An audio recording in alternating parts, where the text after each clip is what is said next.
el Aprendo en Casa, ya me quiero centrar en lo de el Aprendo en Casa. El Aprende en Casa también ha planteado obviamente sus características para su, le ha llamado orientaciones para elaborar la carpeta de los tesoros, un portafolio lleno de aprendizajes. Carpeta de los tesoros le ha llamado. Y ahí se les ha dado la indicación a los padres de familia, ¿cierto? Para que los padres de familia puedan ayudar en ¿cómo le llamamos? Carpeta de tesoros. Entonces, aquí, por ejemplo, se le dice, estimado padre de familia, la problemática de la COVID-19 nos ha puesto en un nuevo escenario, con muchos desafíos y nuevos aprendizajes, y en este nuevo, digamos, escenario, nos toca quedarnos en casa, pero sin dejar de aprender. Por ello, en el marco de la estrategia Aprende en Casa, les proponemos construir junto con los niños y niñas la carpeta de los tesoros, un portafolio que nos permitirá guardar y ordenar las producciones que realicen como parte de las actividades virtuales.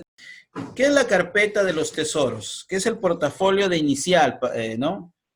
La carpeta de los tesoros es un portafolio en donde se guardará de manera organizada las producciones realizadas por nuestros niños o niñas, además de algunas anotaciones que podamos registrar al observarlos en las diferentes situaciones propuestas. Esta carpeta se pondrá a compartir con la docente al inicio de las clases presenciales. O sea, cuando regresemos a lo presencial, la idea es que lleven todo su portafolio ahí para seguir aprendiendo a partir del portafolio. Pero mientras tanto, tenemos que aprender haciendo uso de ese portafolio. ¿Qué podemos guardar en la carpeta de los tesoros? Los dibujos que las niñas y los niños hacen en donde podemos evidenciar algún aprendizaje. Los textos que ellos escriben desde su nivel de escritura o que nosotros escribimos a pedido de ellos y ellas, por ejemplo, la lista de compras, un mensaje para la abuelita, una historia inventada. O sea, hablo de lo que escriben con la estrategia. En este caso ya no es la maestra escribe, sino la estrategia, la mamá o el papá escribe, ¿cierto? Una lista de compras, un mensaje para la abuelita, una historia inventada. Las explicaciones o preguntas que hacen sobre las cosas que son de su interés. O sea, yéndonos al otro lado. O sea, la profesora también tiene su portafolio acá de sus estudiantes. Ellos tienen en su casa y la maestra tiene acá también en su casa un portafolio un tanto virtual, parece más. Anotaciones nuestras sobre los aprendizajes que observamos, qué juegos son sus preferidos, etcétera, etcétera. Fotografías de las niñas y los niños con la descripción de lo que están realizando. Eso tenemos bastante. Sus audios, sus videos, ¿cierto? También en nuestra carpeta. Nosotros como profesores tenemos que ir coleccionando en nuestras carpetas virtuales. Pero ellos son más tangibles sus producciones que tienen allá. ¿Por qué es importante tener una carpeta de los tesoros de los aprendizajes? Es importante porque nos permitirá dar cuenta de cómo los niños y niñas van aprendiendo. Al guardar y organizar las producciones que hacen los niños, sus dibujos, sus preguntas curiosas, sus explicaciones, etc. Podremos conversar con ellos y juntos recordar cómo lo hicieron, cómo resolvieron el problema, qué les gustó hacer y aprendieron. De esta manera, los niños pueden tomar mayor conciencia de sus aprendizajes y compartir con otros sus tesoros. Aquí está justamente lo que les decía, ¿no? La forma como este portafolio tiene que ayudarnos a nosotros a hacer retroalimentación. ¿Qué podemos hacer? ¿Cómo podemos hacer una carpeta de tesoros?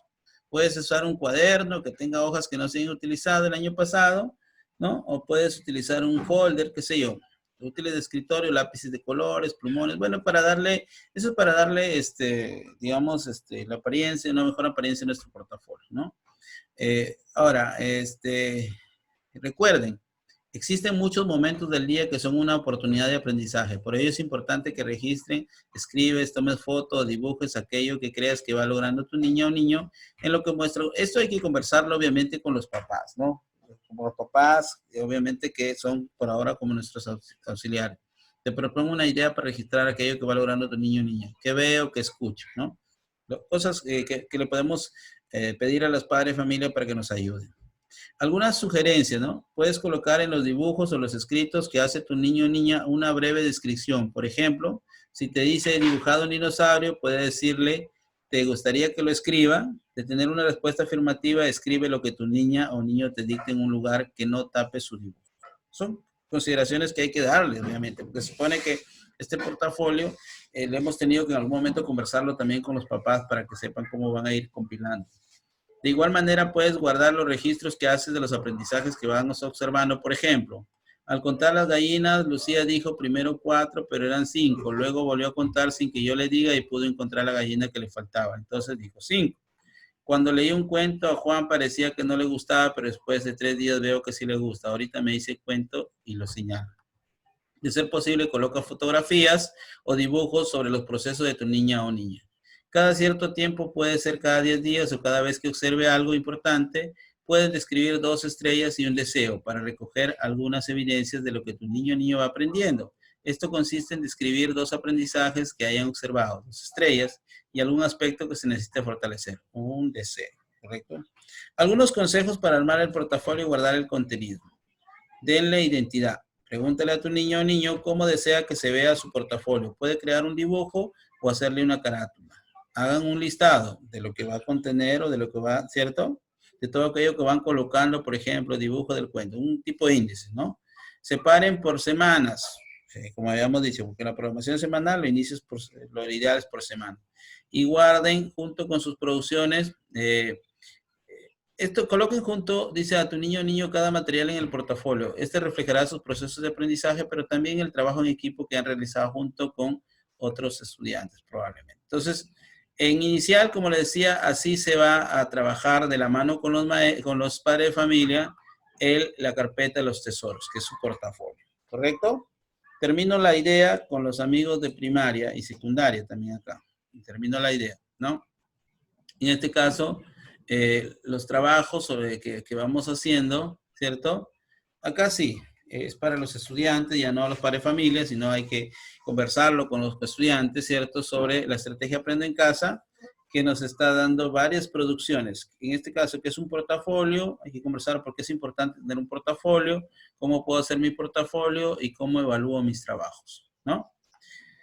¿Qué es un portafolio? Para primaria, en este caso, es la colección de documentos de trabajo realizado por los estudiantes, en este caso, por eso tenemos que conversarlo con ellos, ¿cierto? Donde ellos van a ir registrando sus dificultades, sus esfuerzos, sus progresos y logros. Pero para eso hay que irle enseñando, pues, ¿no? A trabajar de esa manera. Entonces, hay que explicarles por qué es importante el tema del portafolio, ¿cierto? ¿Qué es lo que pretendemos ahí hacer?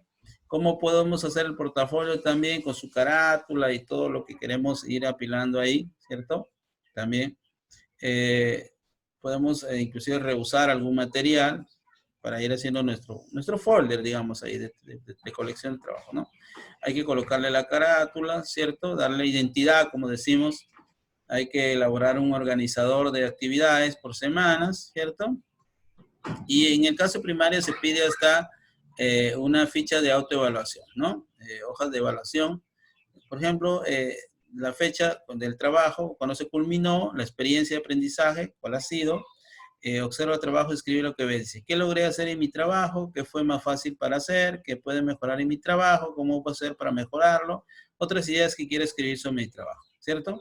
Entonces, de alguna manera, no es un trabajo simplemente, como dice, muertos. Tiene que ser un trabajo de ida y vuelta y sobre todo dándole la autonomía a los estudiantes para que ellos puedan aprender a evaluar, ¿cierto? Porque inclusive acá al momento de evaluar dice, utiliza tu ficha de evaluación, revisa el propósito de la experiencia de aprendizaje o las actividades que estás realizando en tus trabajos. Responde las preguntas que están en la ficha, comparando lo que esperaba observar en tu trabajo, propósito de aprendizaje, con lo que se observa de ellos. Pide a alguien más, un adulto de la familia, que también revise tus trabajos. Explícale cuál es el propósito de experiencia o actividad y muéstrale tus avances. Puedes escribir en la ficha lo que esa persona observa en los trabajos y lo que te recomienda para mejorar. Entonces, ahora puedes dedicar un tiempo a mejorar tus trabajos. Entonces, de esta manera, en el caso de los más grandes, primaria y secundaria, pues sus trabajos tienen que estar muy bien organizados, ¿cierto? Es lo que se tiene que conversar. Entonces, vuelvo a insistir, pero esos trabajos no tienen que ser letra muerta, esos trabajos tienen que servir para la interacción, ¿correcto? Listo. Entonces ya tenemos el paquete completo de lo que plantea el Aprende en Casa con su carpeta de tesoros y con su portafolio, ¿cierto? Entonces el portafolio, lo fundamental de esto, más allá de aprender conceptos, lo que he querido en esta tarde es que ustedes puedan realmente darse cuenta que nos tiene que servir para interactuar con los estudiantes. Ese es el mensaje final que tengo que decirles en esto de poder interactuar, ¿no? Poder interactuar con los estudiantes, porque acá, como les dije al inicio, y la idea de este trabajo es poder garantizar, ¿cierto?, que mis estudiantes desarrollen los 4 tipos de evaluación, digamos así, ¿no? Evaluación del aprendizaje, evaluación para el aprendizaje, evaluación como aprendizaje y evaluación desde el aprendizaje. Entonces, evaluación del aprendizaje, ya dijimos, es calificar. ¿Que tenemos que calificar? Sí, porque tenemos un CIEGIE que nos va a pedir notas, ¿correcto? Evaluación para el aprendizaje, porque la evaluación tiene que ser formativa. La clave acá es retroalimentación. Y evaluación como aprendizaje, porque tenemos que utilizar la evaluación para darle más autonomía al niño. Y evaluación desde el aprendizaje, porque tenemos que usar sus saberes previos.